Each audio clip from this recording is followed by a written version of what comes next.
The first step in hanging the pegboard is understanding that these hooks, when you hook them in the pegboard, part of the hook sticks out in the back of it. So you can't mount the pegboard flat on the wall. It has to be spaced out from the wall. So I've got some washers here, rubber washers, and they're about a 1/4 inch thick, and they wrap around the screw and space the pegboard away from the wall about 1/4 inch. The next step, once you've got your spacers, would be to carefully determine where you're going to put your pegboard on the wall. I'm going to mount it underneath this cabinet, and it's important for looks for you to make sure that your pegboard is level when you mount it.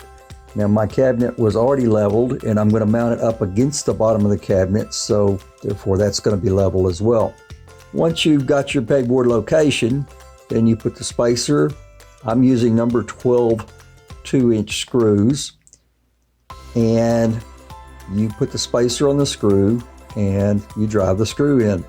I'm screwing into 3/4 inch OSB walls here, so I don't have to add any kind of anchoring system. If you were drilling that into sheetrock or screwing that into sheetrock, you would have to have an anchor system so that it would be able to hold the screw. Or you would have to screw it straight into the studs, the wall studs. I'm going to speed it up here, but we're going to screw in 3 on the top and 3 screws on the bottom for a total of 6 screws.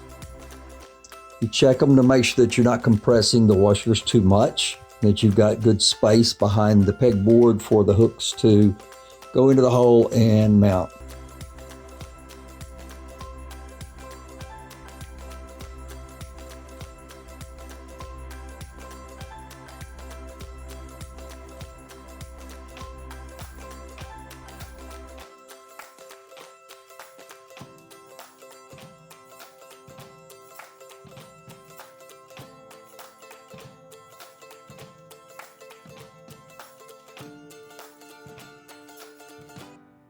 Then once you have the pegboard securely mounted on the wall, then you can start putting in the hooks and hanging tools on there.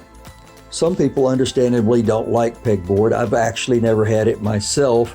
I've always preferred the look of a tool cabinet. A pegboard is going to leave your tools out visible,